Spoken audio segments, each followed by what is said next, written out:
Thank you for listening to this PodcastOne production. Now available on Apple Podcasts, PodcastOne, Spotify, and anywhere else you get your podcasts. The following program is a PodcastOne.com production. From Hollywood, California, by way of the Broken Skull Ranch, this is the Steve Austin Show. Give me a hell yeah. Hell yeah. Now, here's Steve Austin. Down over the table. Roddy, good morning. How are you? Good morning. Woof. I'm riding fast, but I'm honored to be here. Steve, it's funny in our business, I've seen you in the locker room and seen you obviously on TV do some great stuff. But there was a gentleman who wanted me to do a show called The Voice. And so I think his name was Michael. And Michael Chavello. Okay, so he sent me your episode that you did on The Voice, and I watched it. And I mean this at all. Like, I didn't know anything about you. So as much as we say hello, we really don't know a lot about each other. No, we never really have crossed too many territories. We've never crossed territories together. Never. And you came down the road maybe 10 years before I did. A little bit. There's that age gap. But we never really crossed paths as much in high regard as I held you. Thank you. To your point, we don't know each other. And so it was funny because you sent me a text out of the blue. I watched that Voice and started hearing how you came up through the business and how you paid your dues. And I feel bad about this now. I just never thought of you that way. And when I saw that, it's like, well, that's my brother. And that's why I just got out the text and said, great job. And that's how it started. I just, sometimes we get buried in our own stuff and I do. Speak for myself. Well, who's we? You got a mouse in your pocket? No, but it's funny because you're, and I don't mean this in an antique fashion, but you're so old school. I mean, yeah. You paid your dues. You earned your stripes. I mean, you paid double dues. So from your mentality. And it's kind of like me. When I look back, hey, man, I guess this guy, he didn't even really like the business. He just got in to make money. Yeah. You're of that pure mindset that you love the business and you pay your dues to work your way up and you gain the knowledge from the bottom as you get the crap stomped out of you along the way. You get smart enough long the hard drives way. with Swede Hansen. Yeah, talking to business. Your brain is a sponge. Everybody pours water into the sponge, and you sit there and you ask questions. Yep. Now, you really offer nothing. If you're not asking a question, you don't really have any business talking because That's you true. have no experience with which to speak of. Correct? That's correct, and they would let you know immediately. Oh, yeah. I used to ride down the road with Dutch. Dutch Mantel kind of took me under his wing. We were traveling together. I didn't have any money to pay for any gas, so it was me, him, and Chris Champion. They put the gas in my Hyundai Excel. And Dutch was always ragging on me, and this back when I chewed Red Man tobacco, and he'd take all my tobacco and chew it and then leave an empty bag there. And finally, he was giving me knowledge, but he's also, busting my chops. Yeah, hammering. So finally, I'd always go, let me tell you something, Dutch. And he goes, there's nothing you can tell me. And he was right. So I just shut up, kept taking his advice and learning. I remember. I don't know if you can remember this. I can remember when trans was 1 cent a mile. You used to have to pay the driver 1 cent a mile. Then trans went up to 2 cents a mile. Is that how y'all did it back in the day? Yeah, like the mid-card guys, they would, their wives would make sandwiches and stuff. Yeah. And, man. And you'd be on the corner. If you weren't on the corner, you missed. And they would get 3 guys in a car. And in the beginning, they would count the mileage. And at the end of the trip, everybody gave, in this case, a penny a mile or 2 cents a mile. You could buy the sandwiches, for 50 cents. That was an old Bronco Lubitsch story. I love it. Yeah, one time back in the day, one of the guys made a bunch of sandwiches for everybody, and a lot of guys just thought he made a bunch of sandwiches to hand out because he was a good guy. Hell no. At the end of the trip, he goes, okay, so-and-so, that was 2 sandwiches for you, and then the trans, and, you collect your money because it's business. When you're scrapping and you're trying to come up in a business, you ain't making a damn thing. Nothing. It's kind of hard to get down the road. It was a funny story because I watched a clip of you recently. WWE just announced WWE Network. And they showed some highlights from Legends House, the reality program that you had a part of. And you and I were talking the other day, and you were like, all your years on the road, you like to stay by yourself. Now, coming up, you certainly healed a few rooms and packed guys in rooms like sardines to save money because you had to, but by and large, you're a loner. You like to do your own thing. Yes, sir. So all of a sudden, you were forced into a room. Whoa, with Duggan. Jim Duggan. You know, first 4 nights, I wouldn't go in the room. So where were you sleeping? On the floor in what they would call the living room. It was Harpo Mark's mansion in Palm Beach. Oh, that's cool. West Palm. Yeah. Kind of. You know, it was done up right. They didn't hold no expense back, but I just always had a hard time falling to sleep like that. But eventually, Hacksaw.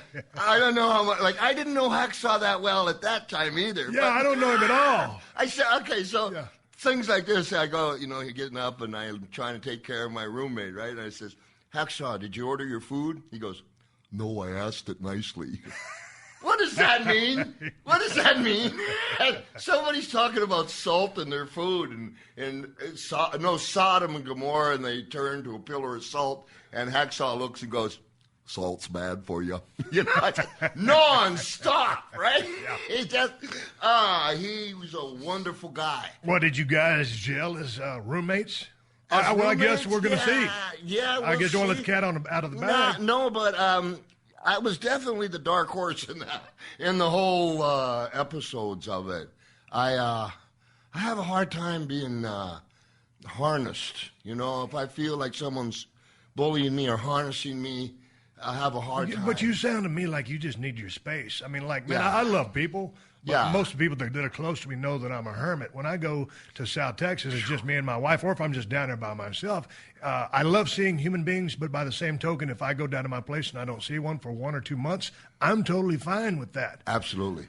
I've always been, it's hard to believe, but I'm extremely shy, to a fault. Come on, man. No, I know. Straight up? Straight up. I'm not, all the stories and stuff that Flair tells or whatever, those were done in very wild days with a lot of consumption. Right. But as a human being from the beginning, I left home when I was 13, and Hey, man, you got suspended from junior high, right? Or kicked out of junior high. Yeah. And so you had a beef with your father? Oh, you pulled a knife on somebody. I was wondering what happened. Vice principal. I'll tell you the story. Yeah, please do. I mean, not a good thing to do if you're in junior high. These days, you can't even carry a pocket knife to school. True. No, but tell me about that story because we're talking about paying dues, and I know. Yeah. And here's the thing that it was funny when you sent me that text message because I held you in such high regard. But in doing my research about you, there are so many things about yourself that I did not know. Yeah. And man, if you got on the road at 13 years of age, and I know when you had your first pro match, and we'll get to that, but you paid not just dues in the business of pro wrestling, but life dues. Getting out and having to support yourself by yourself. Yeah. So what happened with the knife? Well, I'm trying to tell you this, and I can just tell you the truth is all. It was in Toronto, and I was trying to go to school, and it's a junior high school, and still in Canada. I don't know why. So, it's gym class, and they've got a big swimming pool, and they insist you swim naked. They insist. The YMCA's at that back of the insisted, and I was having a hard time with it.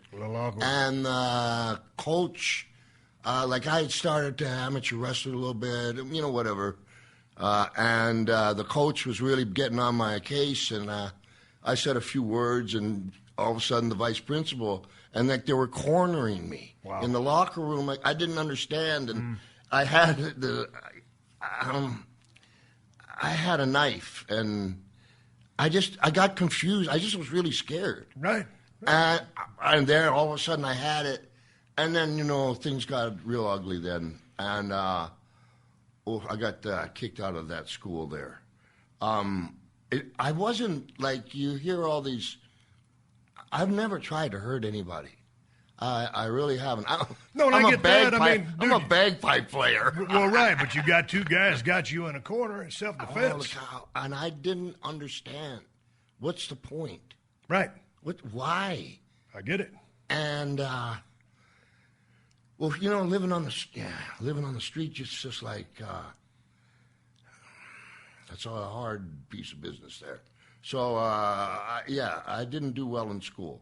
I've got about a grade 8 education. Now I scammed my way. Don't get me wrong. Now there was a high school I went to, and I broke into it at night, stole the test. This is a true story.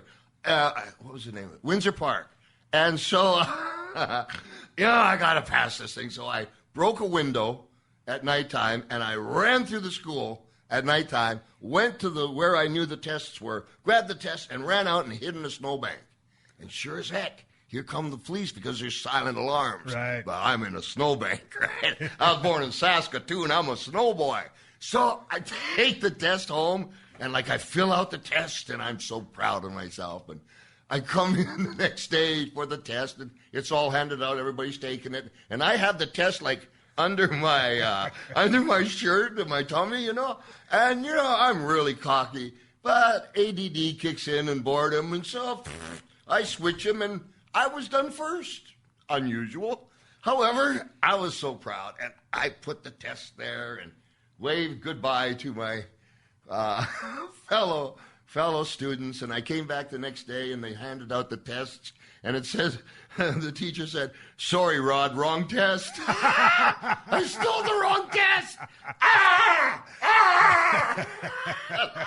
Really, baby Jesus? Give me a break. Sorry, Rod, wrong test. Truth. Classic. Truth. And I could have done a year in the pen for that. Well, did you ever end up graduating high school? They pretend I did. Right. I tried to go to school when I was wrestling pro. Right. I went back and I got the key to the city in Winnipeg is where I had my first pro match. And I went to visit the school, and they pulled these cards out like, you got 50%. Yeah. But, this is, if I may, I don't want to bore you. No, what? I'll tell you something that I never really talked about. I was born in Saskatoon, Saskatchewan, which is one of the coldest places on earth. Yep. 100 below with the wind chill. When I was 4 years old, I got my arm caught in a washing machine wringer, and I couldn't get out. You used to put clothes in the washing machine. It would squeeze them to get it out, and the washing machine was plugged in. They had undone the light. The people that were raising me.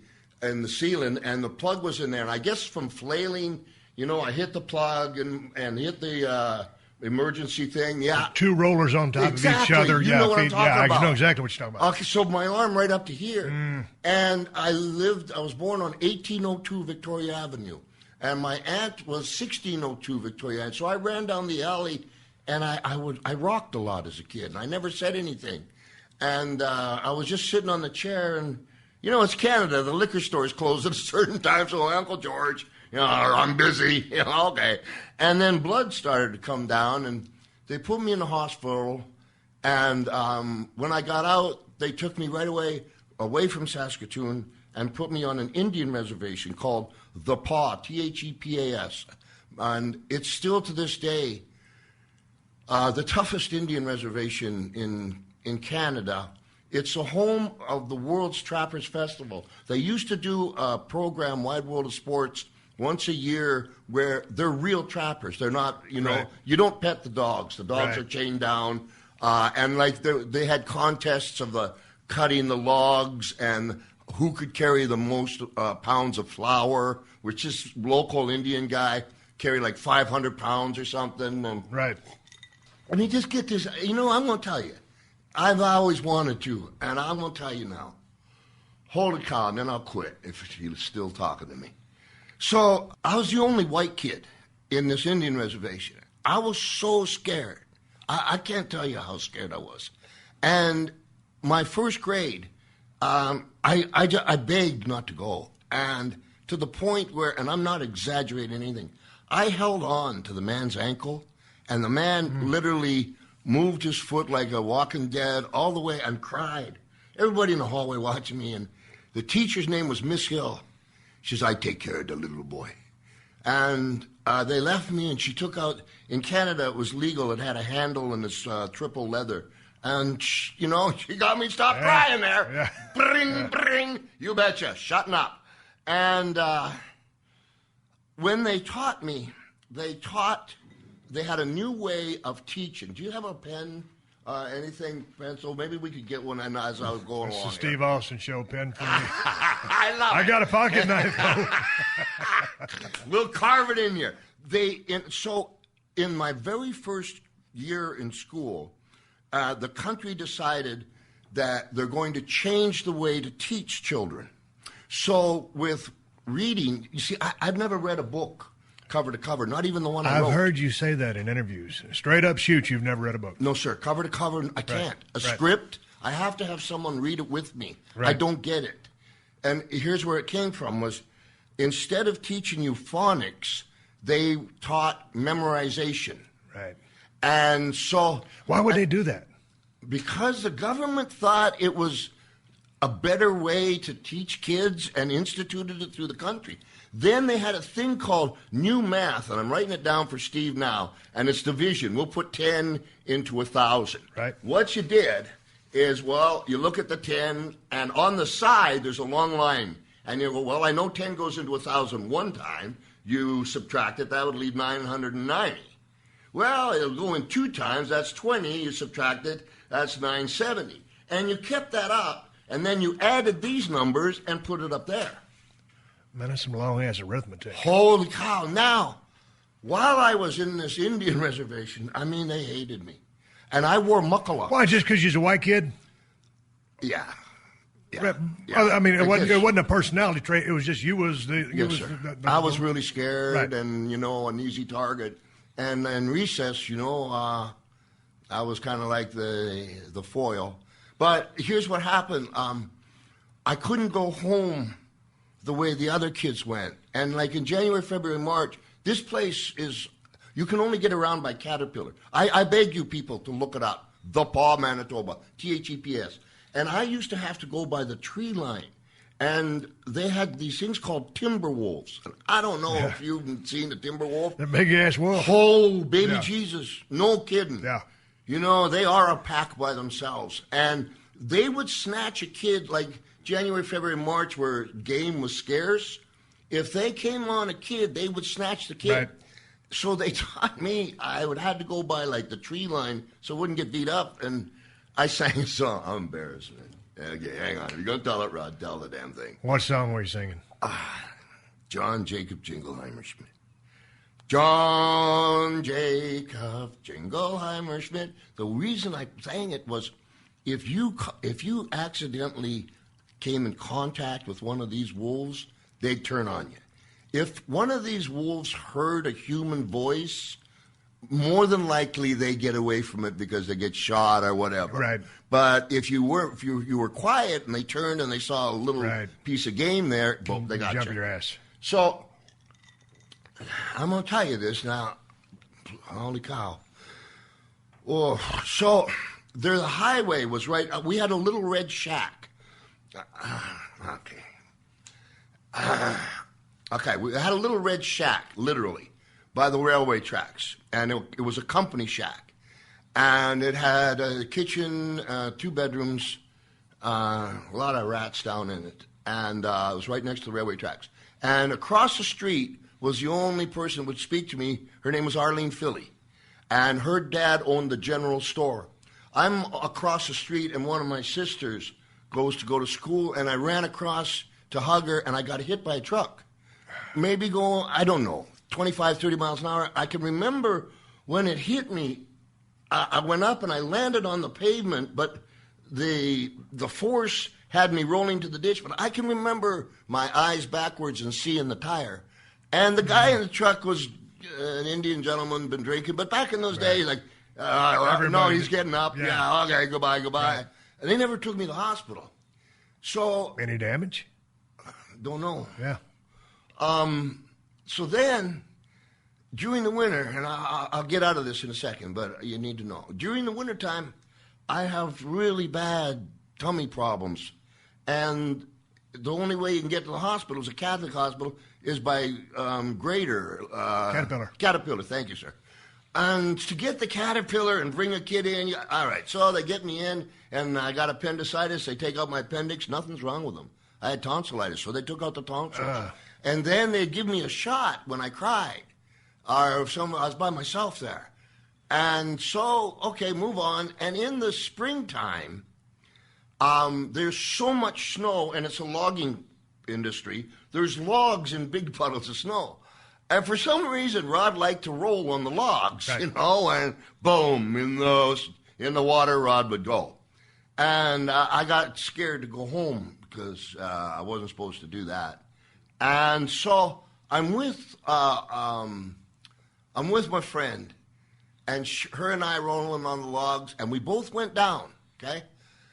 Oh, and I'm too scared to go home. And right across the street is her father's store, and next to it, kind of like a garage with a pot-bellied stove in it. Arlene and I went across the street, and we took all our clothes off. I'm 6 years old. All our clothes off to hang them to get them to dry. Right. But we're naked in the garage, and Arlene's mummy was a very religious woman, and I can only pick up certain points for you here, but I remember her coming in and she screamed rape. Oh, and she called the police. Yeah. And in those days, there was only one policeman he was an RCMP for 300 miles in every direction. Right. And so she called that policeman, and he came. And that policeman was my dad. Wow. That's how I started my first year. And then, boom, they moved me out of there to another place. And by the time I got, grade 3 or 4, I was so lost. I couldn't catch on, so I just cheated a lot. I got really good at it, but I never absorbed the knowledge. I can't read a book. That's what it is, man. Well, yeah, but obviously you're a smart cat. Everybody knows that. I mean, I sit there and watch some of your promos, just the way you could convey a message to an audience. I mean, it was true emotion and content as well. Sometimes I think people get too lost in content, or it's with which bare bones information that comes from the heart and soul. That's what you evoked, and sometimes you spewed that in a very rabid fashion. But The Steve Austin Show. The Steve Austin Show.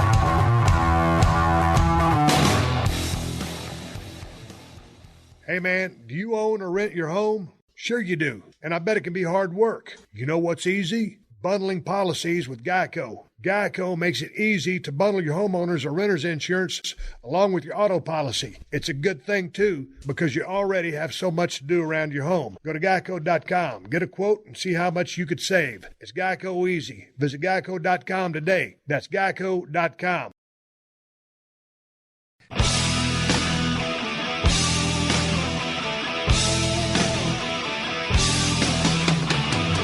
All right, here we are, continuing my conversation with Roddy Piper, the one and only Hot Rod.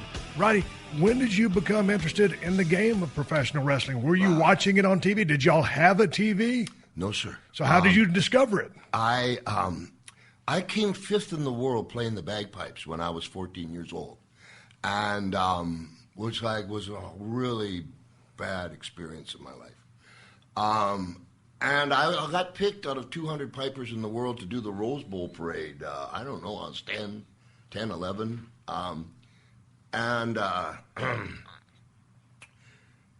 So I decided to give it a go on my own. And the way they have youth hostels in Canada. And at that day, they cost $0.25. So you go to the youth hostel, and it opened at 6 and lights out at 9. And when you come, I swear to you, there was a sign. It says, check your weapons and drugs at the door. Right. And they would take them and they would give them back to you. And in this thing, it was 3-tiered bunk beds. So when you got there for $0.25, they would give you a sandwich, a cookie, and a little carton of milk. Boom. There was some foosball. You had to sleep at 9. 6 o'clock in the morning, rock and roll. They give you 2 eggs, bacon, piece of toast, milk, a towel, shower, get out, and you can't come back the next day. Right. But you can come back the day after. Right. So I would, at nighttime, I would play my bagpipes with the case open. Now, this youth hostels were in a YMCA. So I'm in this YMCA, you know, and, well, I don't rob anybody till nighttime. What am I going to do during the day? Yeah. And there's a gym, and there was this guy. He was an amateur wrestler and boxer. And he took a liking to me. He was a minister. Yeah. And he got me amateur wrestling and boxing, and I won the 167 amateur wrestling championship. And when Vern Gagne would come to Winnipeg, my amateur wrestling coach, boxing coach, would be the referee just for that night, a local, right? Right. So I don't know who. I think it may have been Buddy Wolf, but somebody missed a plane, didn't show. And my coach comes to me and he says, I can get you $25. Wow, Go down money. Whoa, baby. Yeah. At a quarter a night, Yeah. I'm in. So I said, but he said, you're going to lose your amateur status. You know. Wow. Yeah, but $25. $25, baby. Time to turn pro. Time to turn pro. So Now, this is at 14, right? 15 now. 15, okay.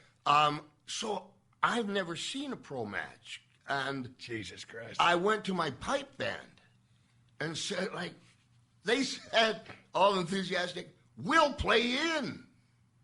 Okay.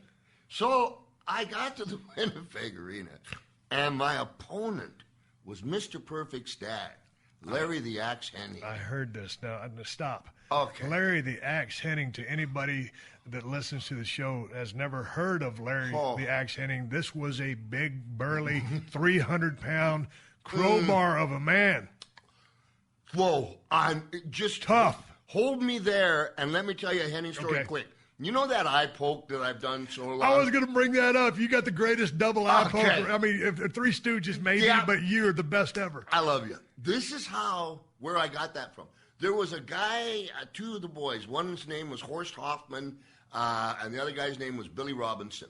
And Billy Robinson? Yep. Okay. Yeah, and they all talked about Wiggins, which was a place over in England that's just supposed to be great hookers come from there, and are great hookers mean talking about real wrestlers. Yes, real wrestlers. wrestlers. That can hurt you.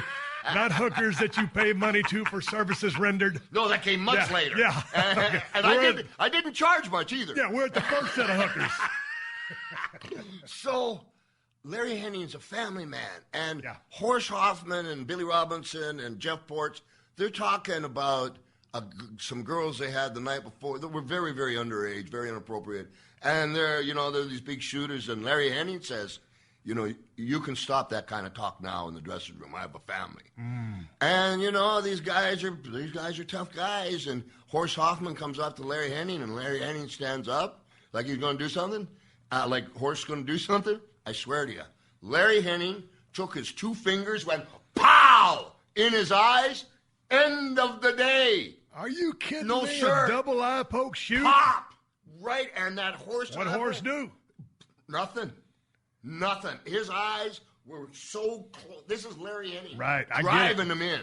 And his eyes just closed. He couldn't see Larry, just sat down. What did Billy do? Not a damn thing. Billy Robinson's a coward. He only beats you up if he know you can. Really? Yes, sir. Not that he's not good at what he does. Right. I'm not saying that, but there was a guy named George Gordianko that trained me. Billy Robinson didn't want nothing to do with it, nor did Carl Gotch. They respected each other. But going back to Larry the Axe Hennig, big dude, tough dude, family guy. Thank you, family guy. You're going to have your first match with Larry the Axe Hennig. I can't say you couldn't be in a more intimidated position because of who this guy was. So what happened? How did you guys have a short conversation before the match? And then, of course, Larry, I can't imagine there's a whole lot of communication in the ring. Bing, bang, boom. Let's go home. Holy cow! What happened? Well, okay, now. The four bagpipers are dressed to the hilt. Right. There's a bass drummer with the big fluffy hat. He's got a pint of scotch and a boom, boom, boom. And two snare drummers. Yeah. And me, 167 pounds, wearing the kilt from the band. Yeah. Okay. And this is all I know that Larry Hennig said through the promoter, El Tomko. This is what I got. Just be like a Greyhound bus and leave the driving to us. What does that mean? Excuse me? Clarity here? So, my pipe band started, and as they were playing me out, my first name is Roderick. Short for Roderick is Roddy. That's what the announcer knew. And he had to say something. And he said, ladies and gentlemen, here comes Roddy the Piper. Right. And Larry's face was red. There was smoke coming his eyes. Because there was no music. It was sawdust. Oh, so basically he thought you was insulting him. I was trying to, yes, sir. You was upstaging the man. Exactly. On your first endeavor. So you know it. You're greener than grass. How dare you? My first match. Right. Unbelievable. Who are you? The showmanship. What's this? The production. And the boom and Larry's in the ring. Oh, my. Oh, bad move, Rod. And all I really remember is kind of like, ding, ding. Start, finish. It was a short bus ride. Short? It was a short bus ride, sir. Shortest match in the history of the Winnipeg Arena, lasted 10 seconds, including the 3 count. Right. And he broke my nose and split my eye open. And I got back to the dressing room. I had my head down, you know. It wasn't very, I used to think I was tough. Not anymore. And there was Mad Dog was in the locker room. And Oh, yeah. And I just put my head down, and they used to have these shoes called penny loafers. Yeah. They put pennies in them. I could see the promoter. I could just see the penny loafers because my sight was rather... Got eyes swole shut. Yeah. And I thought he was going to duke me out of my $25. And he said, kid, you did great. How'd you like to go to Kansas City? Come on. And they had... No, sir. They had... You did great. You lasted 10 seconds with the axe. You did great. And they put me in a van that night, and when it come to the border of the United States, they put the mats from the van over me, and I just sleep. Just ask my kid sleeping. Right. And I never stopped. And for the first 4 years, they beat me up every night. But the first 4 years, I didn't have a number. So I was expendable. So I was a very handy tool to have. Right. Well, hey, all of a sudden you go into your first match, you lose your amateur status. You're a pro. Kid, you did good. We're going to Kansas City. So how long does this decision-making process last? Because all you got is you. So you just pack up and go? What? Because I didn't have anything. Like at the youth hospital, there's no closet. Right. And it's every other day. And it ain't like you got a whole bunch of junk there. I got $25 and I got a ride. I think it's more out of fear. Right. I was scared to say no. Hey, well, talk to me about on-the-job training then, because then technically no one ever really taught you pro wrestling. You learned in the ring. Yes, so then how did the progression go, and what kind of cats were you working with? Obviously, you were most likely working babyface, working with big-ass, heels that could lead you through a match if that's what it is, or beat you. But you learn the basics, the very basics of psychology by taking an ass whooping from a vicious heel. Yeah. Right? How long before they let you get some offense in? 4 years. Really? Yeah, my second match was against Superstar Billy Graham on Fern's Television. How'd Superstar take care of you? You know what? I tell you, he might have bested Larry.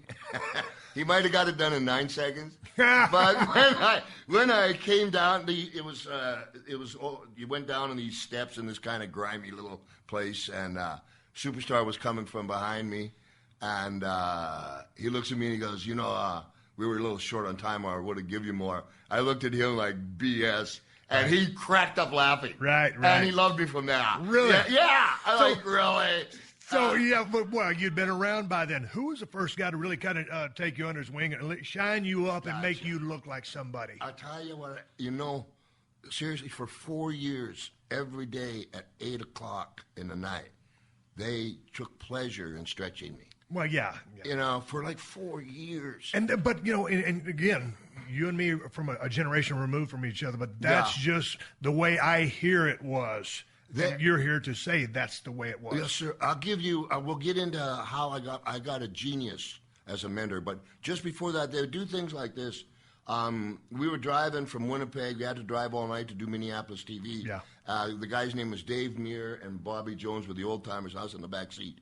And they wouldn't put the heat on. They said they were too hot. And I had a bologna sandwich and a bottle of 7-Up to eat. And finally, the bottle of 7-Up exploded. Frozen exploded. Jesus. Also, there was a time when like license plates were odd and even. You could only get gas on those times. And so they had a 6-foot credit card for me. And they stopped by, because every farm had this pink gas that was cheaper, and I'd have to siphon the gas and bring it to the cars. And every damn farm seemed to have a German Shepherd, and I didn't speak no German. Now, but I'd rather get bit by the dog than what's going to happen to me. And then, in Dallas, just to kind of give you an idea, my job in Dallas, I'm the only guy, I think, to get kicked out of the Alamo Plaza Hotel in Dallas. They don't clean the rug. They just put another layer on. And what'd you get kicked out for? My dog ate the owner's poodle. My dog's name was K. Fabian. He was a pit bull. I never fought him. And K. Fabian. He ate his poodle. K. Fabian. Damn, yeah, K. Fabian. So, and he used to sleep. I had a Vega hatchback. I used to sleep in. I kept the cooler open so he could get water and stuff. What year was it, Vegas? 72, 73? Yeah, in there someplace. Can't remember. But in Dallas, my job was, Fritz came to me, my job was to get wrestled, change, and get the fire marshal's daughter and take her out and make sure that she enjoyed wrestling. That way Fritz could get more people than the fire code allowed. Right.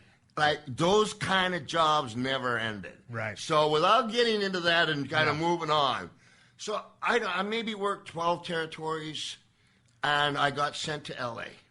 But while you were there, before you got to L.A., I mean, you have fire. As a babyface, you have fire. Some babyface ain't got fire. As a heel, you had a mean streak.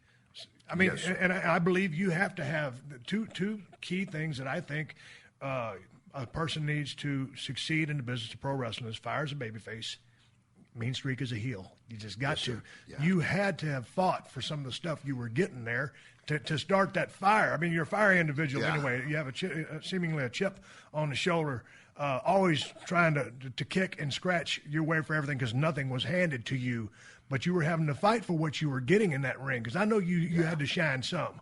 Yeah, and you had to fight for that against veterans. It came after a while that I just fight as hard as I could because, there you go. At least try. Yeah. And I'll tell you, this is a family-friendly one. Yes, there's a lot of stories that happened to me, but when I finally got to the Olympic Auditorium, there was this guy named Leo Garibaldi. Mm-hmm. Now, for anybody that's interested that wants to become a pro wrestler, I used to go to UCLA Melnick Hall, and you can watch Gorgeous George, Warren Bockwinkel, Leo Garibaldi when he was 16, his dad, the whole thing, reel to reel, frame by frame. I used to study them. And so now Garibaldi's the booker. Right. So what they did in those days was I would spend 6 weeks in Texas and Amarillo for Funk, doing jobs, 6 weeks in Dallas doing jobs, 6 weeks in KC doing jobs. So the faces were new, right. And then they just shipped me off to L.A. to do that. Hey, man, do you own or rent your home? Sure you do, and I bet it can be hard work. You know what's easy? Bundling policies with Geico. Geico makes it easy to bundle your homeowners or renters insurance along with your auto policy. It's a good thing, too, because you already have so much to do around your home. Go to geico.com, get a quote, and see how much you could save. It's Geico easy. Visit geico.com today. That's geico.com. What kind of coin were you making doing that little rotation there? I was getting like $10, $15 a match. They had one promoter, he'd put a roll of quarters in your hand, and they finally had to smarten me up. Like then he'd put another $1, and when you smiled, he stopped. And so okay. and I can, there's so much. So we're back in L.A. now. Okay, thank you. I love you. That's what Vince says. You put blinders on Piper, he's fine. But I love you. So, one tackle, drop down, get it again. Again, brother. Keep it simple. I have big problems with that. But I'm trying. So, Leo Garibaldi sees this. I don't know. I'm maybe going a $1.75 now. You've gained a little weight. I have gained some weight, and bagpipes, babyface. Yep. So the Olympic Auditorium in L.A. is predominantly Hispanics. Right. All that carry knives for parrying, I'm sure. So I come in and he looks at me like, and he just pauses. And what's going through his head is, I got a skinny white kid playing the bagpipes as a baby face. What am I going to do with this guy? Right. He comes to me. This man is brilliant. Right. He says, I'm going to give you a big break. I'm in. I'm in. Let me think about it. I'm in. I'm in. Yeah. He said, the guy's name was Java Rook, whose real name was Johnny Rods, but when he was on the West Coast, he put the Days Inn curtains around his head as a toque and wrestled as Java Rook. He says, I want you to go in there and don't lay a glove on him. Just let him beat you up. And he walked away. And I thought to myself, here we go again. Well, what was I couldn't beat the guy up anyway, so I got in the ring. Go with the program, and he just beat the dog out of me. And TV was on Wednesdays, and the house show was on Fridays. The next Wednesday TV, there was this big campaign for cigarettes. I got a man, I'm not sure if it was Camel or whatever it was, and there was a cowboy with a black eye, and it said, I'd rather fight than switch. Leo Garibaldi, the next Wednesday, had a T-shirt for me that said, I'd rather switch than fight, and he made me Java Rook's manager. Really? And from there, they put a mic in my hand. I don't know why, Steve. I don't like parties.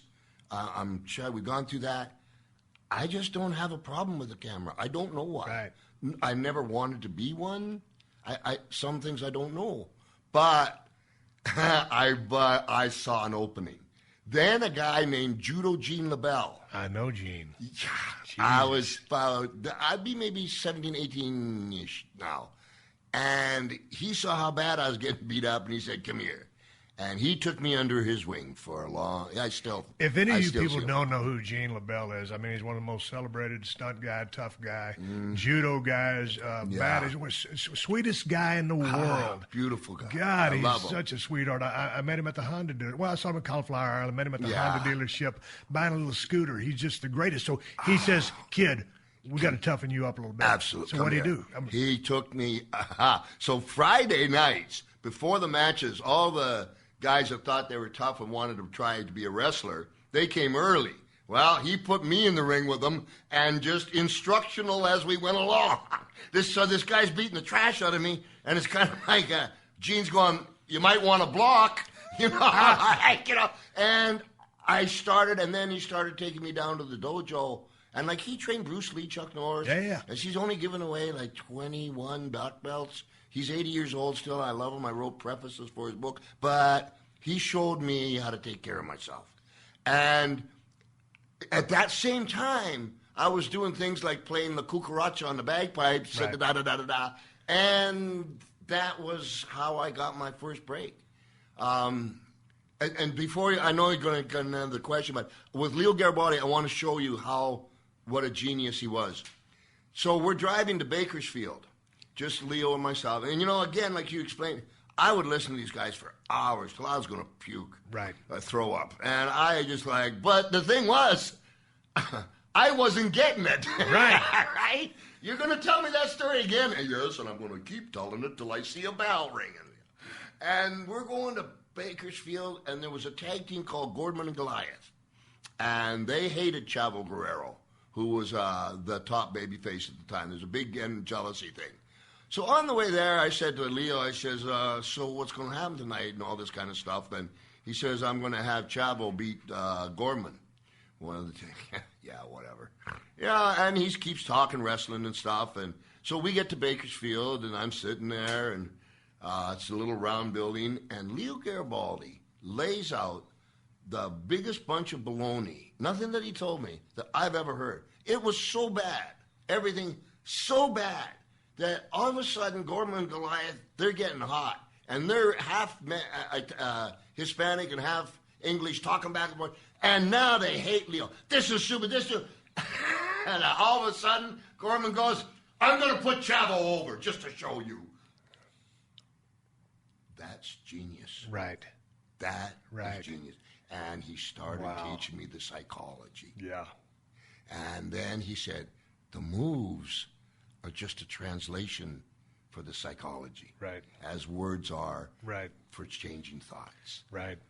Brilliant. So the light went off. Thanks for letting me get but the light went off in your head as soon as Gorman said, hey, okay, this is what we'll do. And then I started listening. Right. But it's funny because, you know, when you or I talk to some young cats every now and then, you can tell them to your blue in the face, but sometimes, and you can just see it because we've been there and done it and experienced it. It's not really going in yet because it's not ready to go in. Exactly. And at a certain level, it will start to be able to sink in. Some people will always be impervious to it. Some will soak it in sooner than others. Yeah. But that's just the way the business is. It is. And you can tell, like, I know if you're driving down the road, you see somebody younger, you know it almost in a beat and a half. It's worth it. Or wonderful guy, but that's what it is. Yeah. And sometimes you got to go through the process just to, to find out. Yeah. Or to be nice. Yeah. But so anyway, you guys, the light bulb goes off in your brain, and you're getting promo time. Leo gave you a mic. Whoa. So, man, I mean, where were your promos coming from? I mean, like, because you're known as being one of the best promo guys of all time. It's always funny to me when someone wants to lay down their top 5 promos, and you know, most people. The thing about wrestling, the thing about the in-ring product or the microphone. It's really subjective by and large for the most part. Subjective. But among top guys, that's a different story. Yes, sir. So when I would say my top talkers, you are on that list. There's a difference. There's good and bad, and there's people that don't know. It's like I love rock and roll music. Some of my best friends play rock and roll guitar. I can listen to the same thing they're listening to, but I don't really get it. I get it on my level. Yes. So we're talking on a higher level. So with that being said, what was the genesis of the Hot Rod or just the Roddy Piper promo in general? Holy cow. Good for you. See what it did there? there? Good for you. I see what you did there, and you did it really good and with respect. I love you. I'll tell you the truth. At that time, I was harboring so much humiliation and anger and rejection and like no pity party here. I'm just answering the question, you know. Straight up. And I've been beat up so many times. One time to the point that I was taken to a hospital and they couldn't figure out who I was. That when I got that mic, I just let it out. Right. And it was like therapy.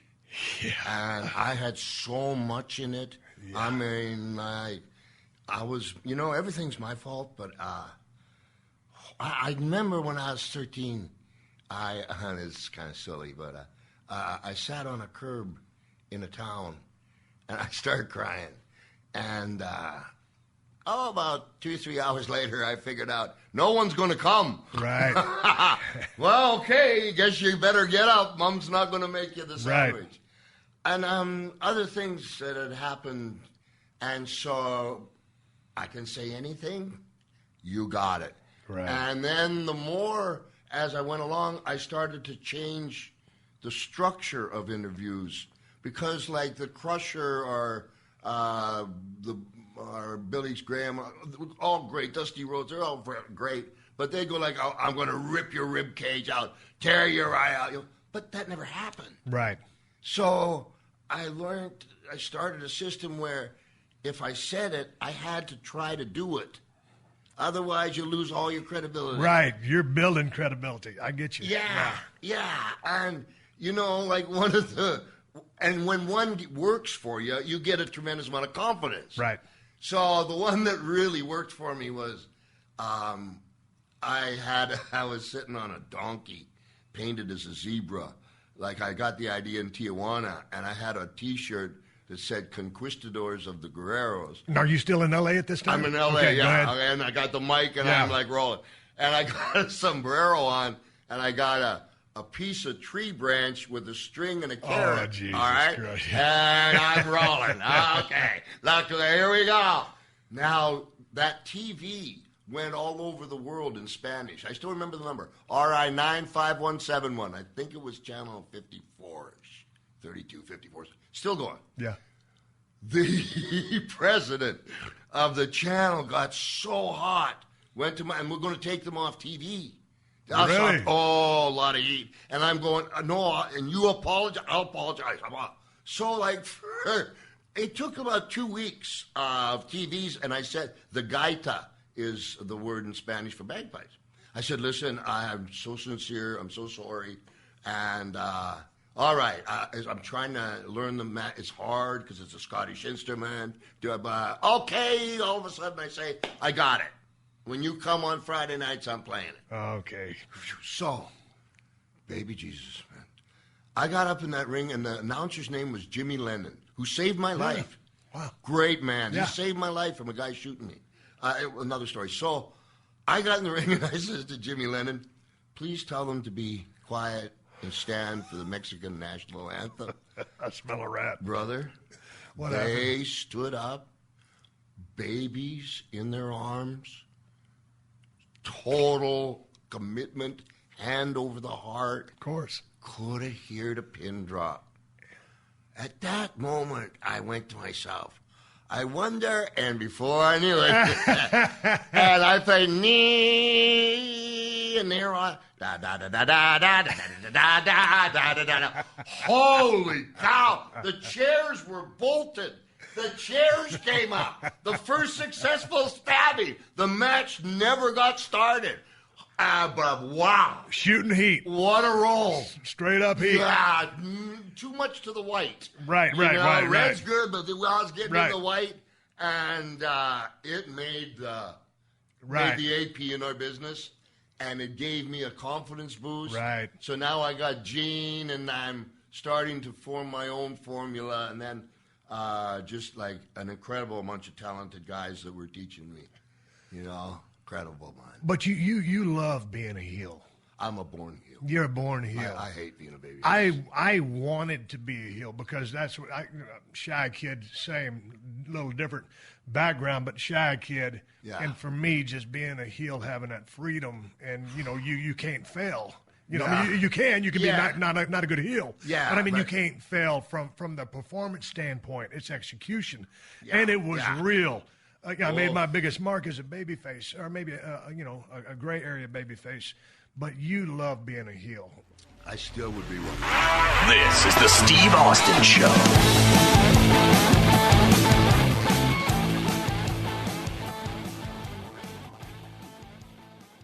Hey, man, do you own or rent your home? Sure you do. And I bet it can be hard work. You know what's easy? Bundling policies with Geico. Geico makes it easy to bundle your homeowners or renters insurance along with your auto policy. It's a good thing, too, because you already have so much to do around your home. Go to geico.com, get a quote, and see how much you could save. It's Geico easy. Visit geico.com today. That's geico.com. The way, you know what happened? Is in WrestleMania 2. I can't figure it out. Now, this is a boxing match between you and Mr. Yeah. Right. Yeah, do you want me? I'll stick with you because I'll go all over the place. Okay. No, we're everywhere anyway. Look, We're already, look, he says, you've already done that. There's a studio of people in here watching. This is my first time here at the PodcastOne studios in Beverly Hills. I'm back from Texas. I got all kinds of technology. I made notes for Roddy Piper, and I knew as soon as we got in the room, we would just start shooting the breeze. So here's the thing. Yeah. You're in L.A. all the time, so yes, you can drop in and out as much as you want to. I would be honored. We're just doing audio whoop-ass. We ain't got to follow anything chronological. Thank God. I do this show for the working man and the working woman, and as long as they're happy, I'm happy. And obviously, you're over here laughing your ass off, so you got to be having a good time, or that shows your range as an actor.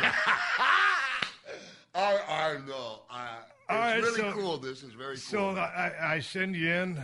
You duck a couple elbows. I put you in a sleeper, and then you reverse that, and you got me in a sleeper. So where do you want to go with this?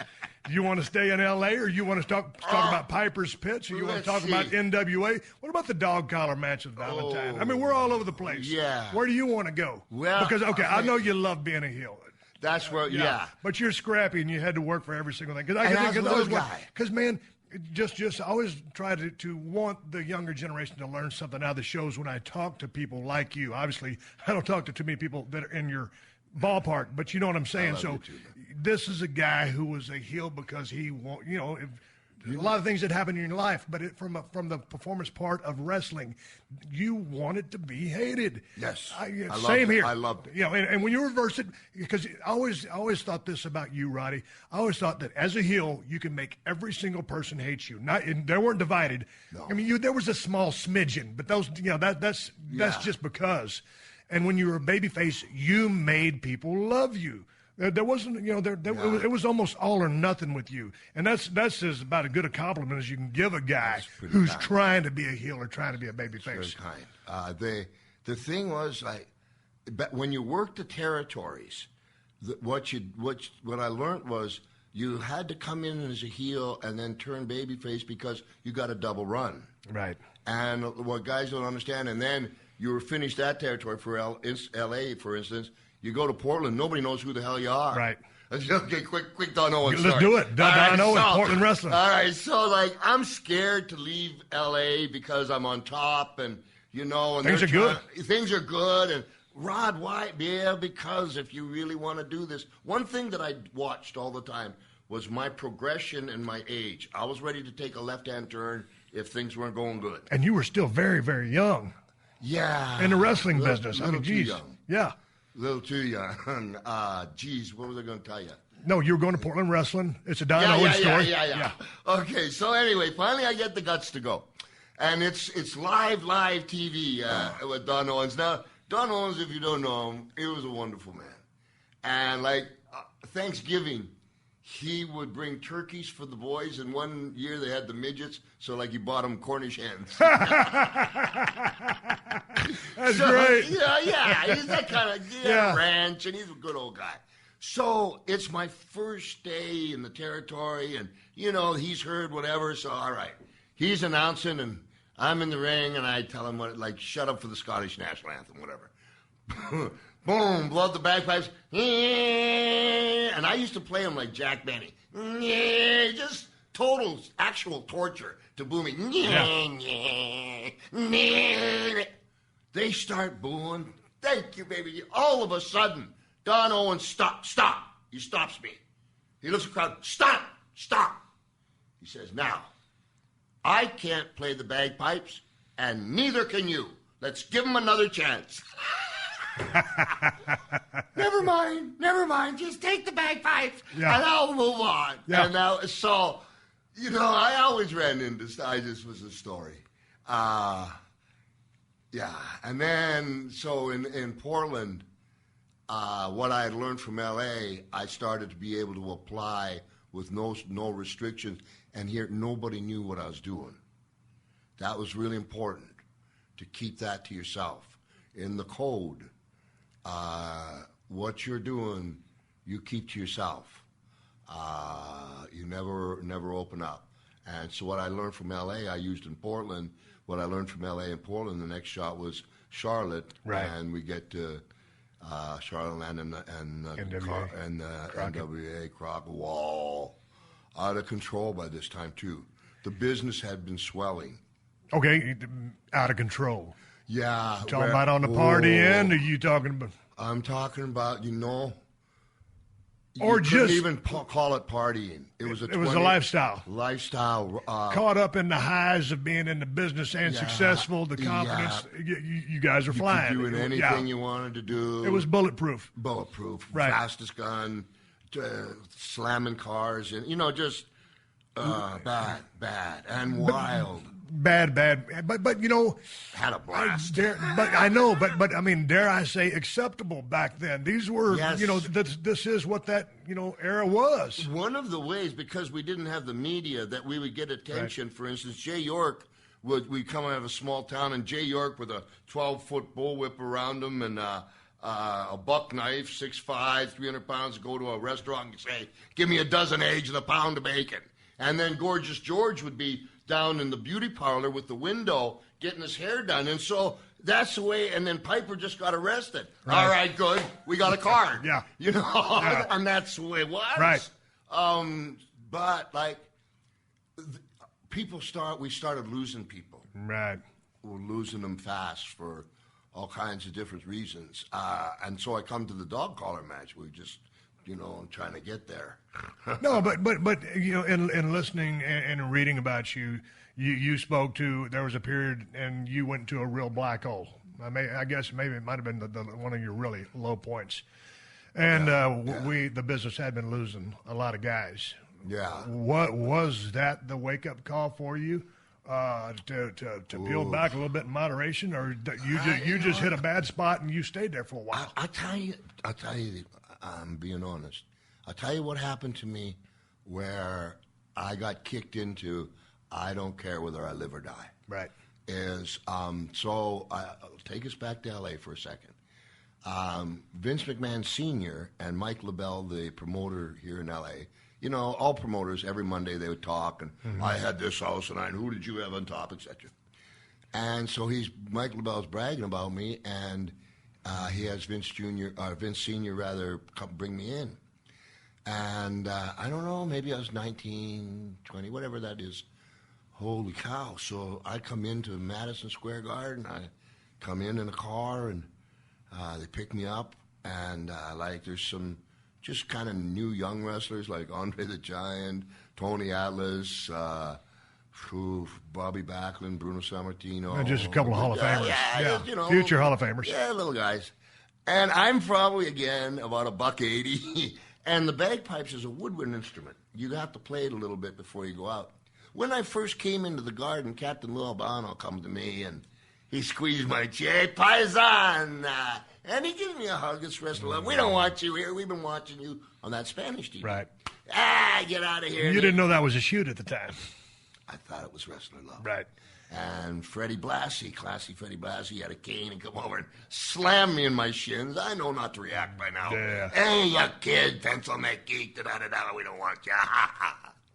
Nice guys. Right. Warmed up the bagpipes, and I put them aside. Mm-hmm. And the truth is, I was doing push-ups trying to look like 181 pounds. Yep. Whatever. Get you a little pump. Just anything going my way. I come out there and, of course, tell them all to shut up for the Scottish national anthem. Well, Madison Square Garden is just 24,000 Puerto Ricans with knives. Right. It takes them a while, but I knew, I was confident. And right. Promoters came from Japan, Germany, and the McMahons are out there to look at this boy wonder. Hell of a damn opportunity to. On top of 19 in the most prestigious venue in the world. Right. And as we know, boom, I went to play the bagpipes, and nothing came up. And again, I came 5th in the world. Mm-hmm. I'm changing the spark plugs on the fly, the oil, what's going on. Right. A lot. I'm scrambling, drop them, go after the guy, do the finish, come back to the locker room, literally. Don't call us, we'll call you. Left in a cab. Right. Back to the airport. And, I totally fell on my face. And everybody was happy about it because I had been on top so young that, they wanted you to fail back then. So it was a little brutal from that perspective. But finally I went, what happened? And I grabbed the bagpipes in the cab. I was like a deer, I don't know what I'm saying, in the headlights. So you didn't know that you had been screwed yet. You're about to find that out upon examination. Yeah. The bagpipe, go ahead. Because, all of a sudden the match is over. I'm back. Get out. Yeah, you failed. I failed. Yeah. Get out. And you don't know why you failed. Not a clue. So what happened? And I barely showered. I put, literally, get out. Yeah. And there's a cab, and I go back. And I'm pretty crestfallen at this point. And then what the heck? And bagpipes? And when they said they didn't want me, they meant it. And crestfallen turned to straight up rage and anger. Humiliation. They sabotaged your bagpipes. Freddie Blassie put 6 feet of toilet paper. Where your fingers are is called the chanter. Put 6 feet of toilet paper up there so they wouldn't work. It's like if you were Elvis Presley and coming to get you cut his mic off. Right. Holy cow. And, I didn't have anybody. I was by myself. I didn't have any family. And I got really mean and didn't really didn't care if I lived or died every day, and almost push it because I almost wanted to be put out of my misery. So when I got into bad situations, it looked like courage, but it was coward, because I would just pull right into it. It was a hard shot. That was a very hard shot. But along with that, on top of the way you come up through your youth, getting on the road at such a young age, learning the business like you did, and then all of a sudden you're gaining confidence, momentum, steam, the big opportunity. Oh, they flat out tell you they don't want you there. Then they prove it. You don't know what's going on, and all of a sudden then there's the screw job, and that's when everything turns to raging anger. And it almost seems like I created a thing, Roddy, back in the day. I told Brian Pillman after I attacked him in the ring, and I told him, DTA, brother, don't trust anybody. Yeah. It sounds like you were living DTA 24/7. Yeah. Because it was you against the world. I still have trust issues. Yeah. And I can't open up about the business. You know what? Here's something. Mick Foley said something. Let's just kind of stay here for a second. It might be interesting to your fans. As you know, we won't say about. Someday we'll talk about how professional wrestling got started in another day. Yeah. But like, what you got to understand this: Gorgeous George and all those boys and people coming in hats and ties and minks. Okay, and all of a sudden, I don't know, 59, 60, 61. There's business is corrupt, falls on its face, but there was all these guys like 35 that were going to be the next main event. They're over to getting another job. They got families, and boom.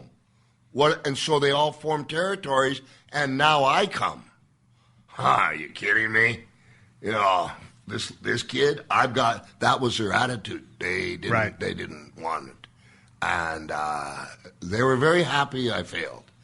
So after taking that in, I went a long time, meaning I went through from L.A. to Portland to Charlotte, where a guy with a knife, I just came at him. He stabbed me, and I didn't care. I honestly didn't care. To Atlanta, where things got really out of control.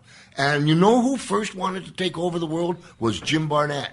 Right. And he had me sign a contract with Ole Anderson. Had one of the very first contracts. But his friend was a Chicago Tribune guy, and he didn't want to bust borders. And after they signed me the contract, they fired me and blackballed me over the entire world. And I had my at that time, my first child, and they set me up. I was with Tommy Rich at a double shot. Tommy Rich accidentally, whatever, went 100 miles the wrong way and had to turn around for Chattanooga. And there was cops posted. Anyway, made the double shot late, and then they fired me, and they turned me into the IRS, and they blackballed me around the world. And that's where I loved Ric Flair so much, because at that time, like, I could only go to, like, Japan, Santo Domingo, Puerto Rico. Yeah, and I got a child, man. So, and when I got blackballed and all this happened, my wife and I said, go to a movie, and it was just the first showing of Rambo. Yeah. I come out of that movie with machine guns, grenade launchers. You was ready to get back on a mission. You betcha. I then somehow got back with Crockett, and, then the whole Starrcade thing took place. I guess my point is this. So when the Gorgeous era, and you got all these mean guys, right? Let me put this all together now. It makes sense. Mick Foley, I love Mick. He's a really great guy. I seen him. So what did he say? He said this. He says, I've been Mankind, Dude Love, whatever. And he says, then there's, kind of like you, Roddy, where you lived it 24/7. I found that really interesting and respectful, because here's the truth. To regain the respect for the industry, you had to be the guy 24/7. If you went into a bar and someone said fake, I was all over you. And Flair, they watch, and because people were so, and these guys, even, with Hogan, he's Hogan 24/7 flair. I could get with my family later, but you had to be that guy from about 73-ish to now we're coming up to 80. And then the fans, there was a whole swelling of professional wrestling is getting cool again. And out of TBS, and then they fired me. But it's a really great observation on Mick Foley's part, but the amount of sacrifice, not only those three men I just mentioned, but many others like them that made for our sport business, they gave their lives to it. And that's where I get mad when they take care of your own is like, and I love Vince to death. He's sick twisted. I love him. But what they don't know what we did for their business. And the last point I'll make on this is WrestleMania 1, after it was finished, Hogan and McMahon were at this big party. Bobby Orton and I, everybody was gone. Our car was gone. There was nothing, no security. We walked down that round thing to the bottom, and there's a policeman on a horse. And we realized, serious? And we just busted out that door. I don't know how many people. Just hitting and swinging, got a cab, drove away. When you get treated like that, sometimes day after day, and you're constantly fighting, and then the people would come after my family. I knocked Mr. T down, kicked Cyndi Lauper, slapped whatever. I got people coming after my family. Right. It was a full-time job. And you had to live it. So, and the way I kind of got out of it was when my first child was born. I wanted, this is corny, man. I watched an episode of The Waltons, and it was a Christmas Waltons, and they had the family around, and I'm eating the turkey and stuff, and I wanted to have that family. And then all of a sudden, the lady I was with got pregnant, and there's an old saying, you need a license to hunt, you need a license to fish, any idiot can have a kid, takes a man to be a father. And it wasn't overnight, but I wanted to be a good dad, and I got really dark there. That was very, that would have been the entire 80s. I was really hard. This has been a Podcast One production. Download new episodes of The Steve Austin Show every Tuesday at PodcastOne.com. That's PodcastOne.com.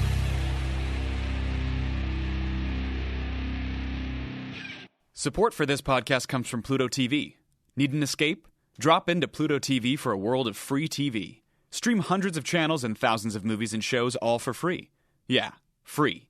No subscriptions, no fees. Imagine 24/7 channels of Narcos, CSI, Star Trek, Survivor, and everything else from hit movies to binge-worthy TV shows, the latest news, live sports, comedy, and more.